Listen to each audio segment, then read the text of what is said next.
Shalom Bapak Ibu, Eyang Kakung, Eyang Putri, pemuda-pemudi, para remaja, anak-anak sekolah minggu yang terkasih dan saudara semua dimanapun berada. Tak terasa, sudah hampir 3 bulan kita melaksanakan ibadah rumah tangga dan bersiap untuk menyongsong ibadah dengan ketentuan new normal. Atau ada daerah lain yang mengistilahkannya sebagai adaptasi kebiasaan yang baru. Karena ada sebagian orang yang menafsirkan bahwa new normal ini adalah kembali ke keadaan yang semula sebelum ada pandemi, sehingga kurang mengindahkan dan tidak memperhatikan protokol kesehatan. Namun apapun kondisinya, namun apapun keadaannya, baik sebelum atau pada saat terjadi pandemi dan kelak setelah pandemi ini berakhir, kita semua dipanggil Tuhan untuk terus hidup dan bertumbuh dalam Kristus. Yang tadi dilandaskan dari bacaan Injil kita, Injil Matius pasal yang ke-10 ayat yang ke-24 sampai yang ke-39. Saudara yang terkasih, bertumbuh di dalam Kristus merupakan hal yang dikehendaki oleh Tuhan pada setiap pribadi orang percaya. Ia menginginkan kita agar dapat menjadi dewasa dan mengembangkan karakter Kristus. Namun demikian, pertumbuhan ini tentu tidak didapat secara otomatis, tidak didapat secara instan.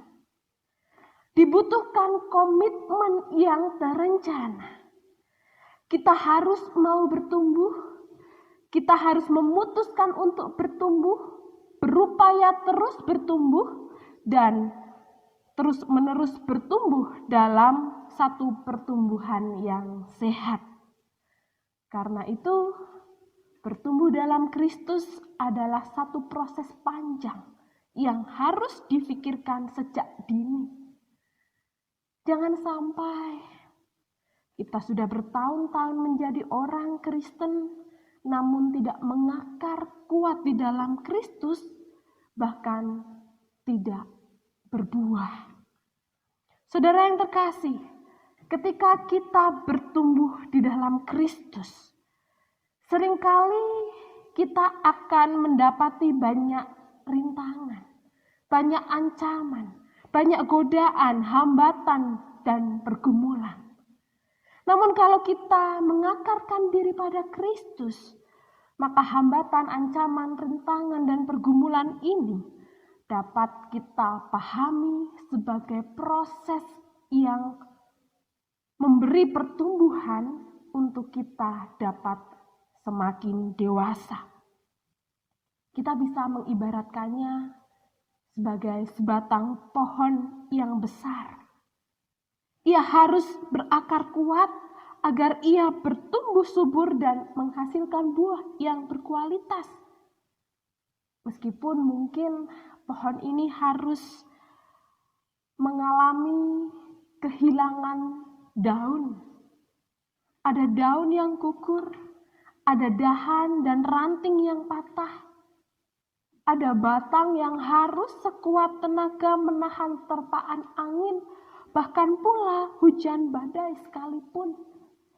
Bahkan di kondisi tertentu, ada akar yang mungkin akan merasakan kehausan akibat tanah yang kering dan kerontang. Namun, dengan segala situasi, dengan segala rintangan yang mungkin membuat tidak nyaman ini, pohon tersebut akan tetap hidup. Pohon ini akan tetap hidup bila ia terus bertumbuh. Makin tinggi, makin kuat, makin besar, bahkan semakin rindang. Walau dia harus mengalami segala rupa iklim dan cuaca, ia perlu tahu rasanya kehilangan daun yang gugur untuk tahu rasanya menumbuhkan kembali daun yang subur. musim dingin yang harus berganti musim semi, daun yang hilang akan tumbuh kembali dengan gemilang. Saudara yang dikasihi Tuhan, semua ini tentu butuh waktu, butuh proses. Demikian pula dengan proses iman kita yang hidup dan bertumbuh dalam Kristus. Proseslah yang akan menyembuhkan, meski ia juga yang menjatuhkan. Waktu atau proseslah yang akan membuat kita bangkit, meski ia pula yang mungkin membuat kita sakit. Waktu dan proses pula lah yang terus membuat kita bertumbuh, meski waktu dan proses pula lah yang membuat kita rapuh. Sehingga Bapak Ibu Saudara, semuanya itu adalah kembali ke awal. Semua itu butuh komitmen untuk menghadapi hambatan, tantangan, rintangan, dan ancaman dalam rangka bertumbuh ini. Saudara yang terkasih di dalam Tuhan, melalui perikop Injil yang kita baca pada minggu hari ini, Tuhan Yesus menggambarkan tentang dua hal ancaman atau hambatan, tantangan yang bisa menjadi pergumulan di dalam kehidupan kita. Yang pertama adalah tentang Beelzebul. Beelzebul disebut juga dengan penghulu setan, iblis, penghasut, pendakwa, atau penggoda hati. Ini menjadi gambaran sebuah kuasa yang besar yang dapat memengaruhi manusia untuk kemudian menyimpang dari kesetiaannya pada Allah. Contohnya kita bisa ingat bahwa Petrus pernah dihardik oleh Yesus dengan perkataan, "Enyahlah iblis."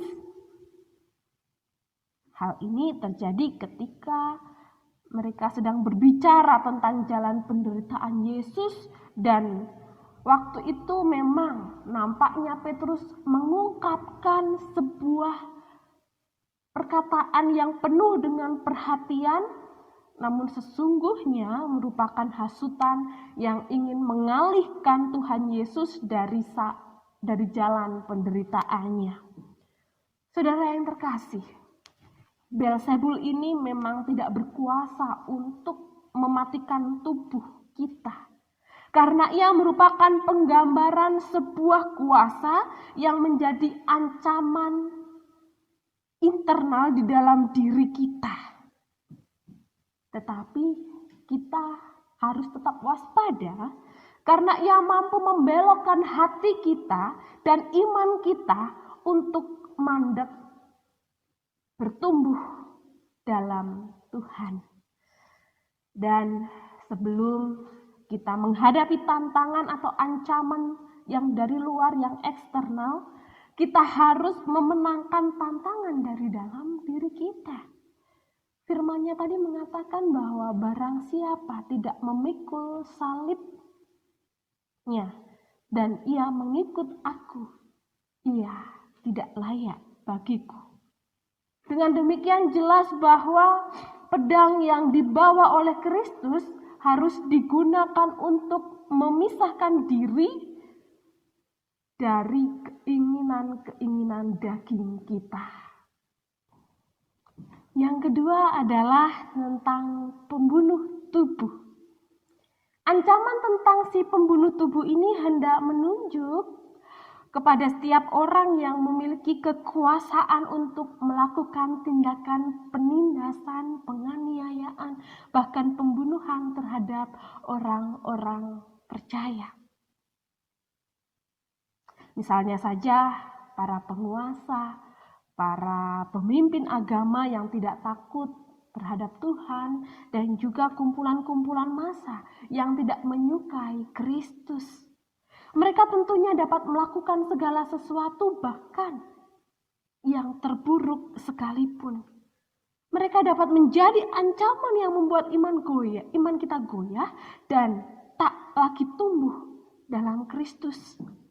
Dan saudara, ancaman ini dapat dikatakan sebagai ancaman eksternal dari dalam diri kita.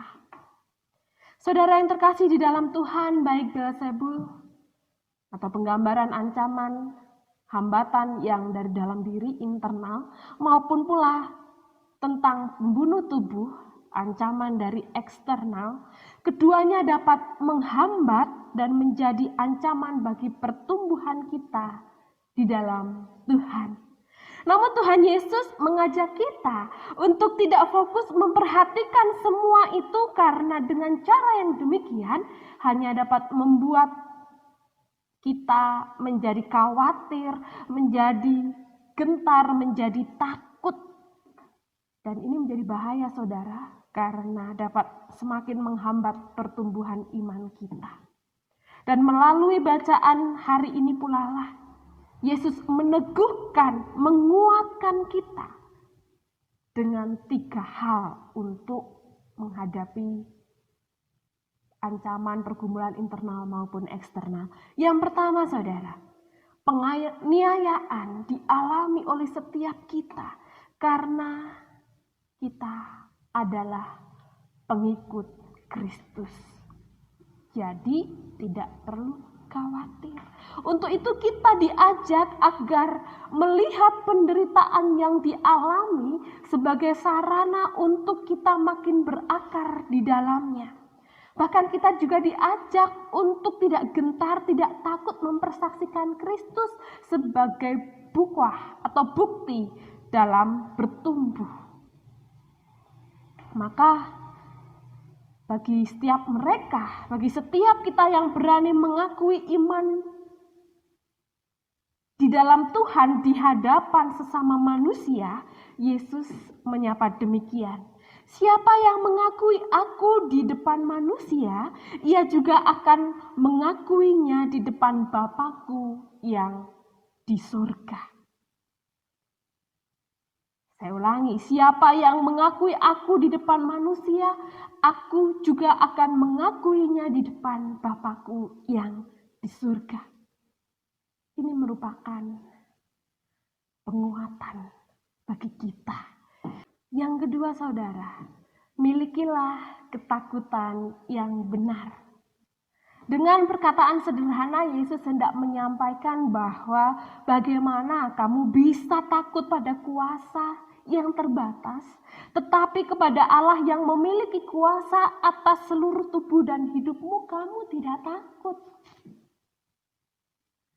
Melalui perkataannya jelas bahwa Yesus mengajak kita untuk mengarahkan rasa takut kita hanya kepada Allah, bukan kepada kuasa-kuasa yang terbatas, yang hanya mampu mengecohkan pertumbuhan rohani kita. Itu yang kedua saudara. Dan yang ketiga, mari lihatlah pemeliharaan Allah. Dikatakan tadi bahwa janganlah kamu takut, karena kamu lebih berharga daripada banyak burung pipit. Saudara yang terkasih, burung pipit bukan hidup tanpa ancaman. Sebagai spesies pemakan biji-bijian yang sering terlihat bergerak secara bergerombol mencari makan, mereka sering menjadi sasaran para petani. Mereka sering dijerat, dijaring karena dianggap sebagai hama. Hingga burung ini dijual dengan murah. Ayat 29 tadi mengatakan bahwa bukankah burung pipit dijual 2 ekor seduit? Ini mau menunjukkan kepada kita bahwa sebenarnya burung pipit itu kurang ada harganya. Tubuhnya yang kecil, dagingnya yang sedikit tidak bisa dikonsumsi. Bahkan dianggap hama. Sekarang pun demikian saudara. Kita sering mendapati burung pipit dijual dengan harga 3-5 ribu. Itu sudah termasuk sarangnya yang kecil dengan juga warna-warni cat yang ada di bulunya. Namun yang terpenting adalah bahwa di tengah ancaman, di tengah rintangan, burung pipit ini pun memiliki pemeliharaan Allah. Nah, jika burung pipit saja dipelihara oleh Allah, apalagi kita. Sebagai pribadi-pribadi yang mengenal Allah, maka kita akan diberikan jaminan baik di dunia maupun di kerajaannya. Saudara yang terkasih, mungkin akibat pandemi COVID-19, ada yang dari kita harus kehilangan sebagian besar pendapatannya. Ada juga yang mungkin kehabisan modal sehingga warungnya harus tutup. Ada juga yang mungkin kena PHK.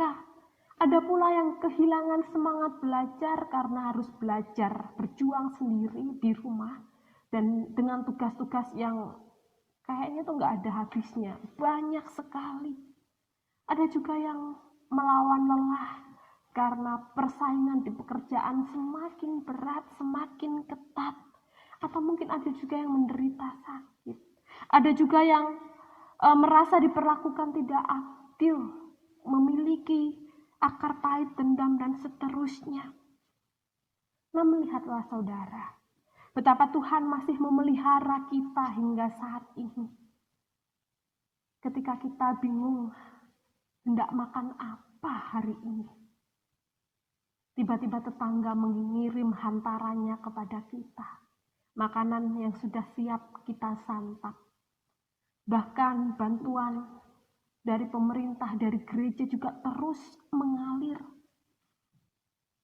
Di setiap tarikan maupun hembusan nafas kita masih bisa menikmati setiap kebaikan Tuhan. Kita juga dapat merasakan bahwa di dalam kelemahan kitalah ternyata kuasa Allah menjadi sempurna. Karena Ia senantiasa memelihara kita. Saudaraku yang terkasih, hari ini kita semua diingatkan Tuhan supaya tidak melihat pergumulan, ancaman, hambatan sebagai realita yang mematahkan bahkan menghambat pertumbuhan kita di dalam Tuhan. Dan lebih dari itu, kita diajak untuk mampu melihat kuasa dan pemeliharaan Allah yang besar. Percayalah saudara, bahwa sekecil apapun cinta-cita dan karya yang kita lakukan dalam rangka bertumbuh dalam Tuhan, itu akan berdampak besar bagi kita. Ketika kita berani menyatakan kebenaran di tengah-tengah situasi yang tidak benar, ketika kita berani menyatakan kasih di tengah kebencian, ketika kita berani menyatakan teguran di situasi yang tidak benar, ketika kita menyatakan belas kasih di tengah-tengah kehidupan yang membutuhkan uluran tangan kita, ketika kita berani memaafkan kesalahan orang lain, ketika kita menyatakan iman kita, ketika digoda untuk menyangkal iman, itu merupakan sesuatu yang akan berdampak besar. Terlebih saudara, ketika kita memiliki hubungan yang intim dengan Tuhan, baik melalui doa secara pribadi, renungan, mesbah keluarga, maupun dalam pembinaan iman yang lingkupnya lebih luas. Saudara yang dikasihi Tuhan, kehidupan ini akan terus-menerus bergerak. Demikian juga dengan kehidupan iman kita. Semesta yang cair akan terus mengalir. Sungai kehidupan iman kita pun akan membawa kita pada arusnya yang deras. Untuk itu saudara, semakin kita mengenal Kristus, maka kita pun akan semakin bertumbuh di dalamnya. Kita akan semakin mengakar kuat, bahkan kelak kita akan berbuah lebat. Meskipun mungkin di saat yang sama, angin topan juga sudah bersiap menerpa kita. Saudara yang terkasih di dalam Tuhan, kehidupan selalu memberi pilihan kepada kita. Dan kitalah yang berhak memilih untuk terus berusaha hidup dan bertumbuh di dalam Kristus, atau kita memilih membiarkannya tersungkur dan mati. Sekali lagi, bahwa pilihan ada di tangan kita. Ibarat perahu, ia bisa saja tenggelam karena diterpa ombak dan angin badai. Namun, ia juga bisa berjuang sampai pada pelabuhan. Itu semua pilihannya berada di tangan kita. Amin. Tuhan memberkati dan saat hening bagi kita sekalian. Dan setelah ini kita akan mendengarkan persembahan pujian dari Komreda CSP yang akan membawakan lagu dengan judul Berakar di Dalam Dia.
Agar mampu berjalan bersamanya untuk berdiri teguh dalam segalanya.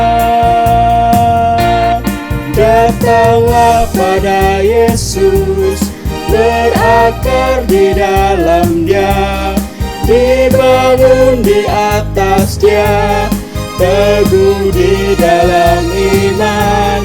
Datanglah pada Yesus, berakar di dalam Dia, dibangun di atas Dia, teguh di dalam iman selamanya. Di dalam perjalanan kita ditemukan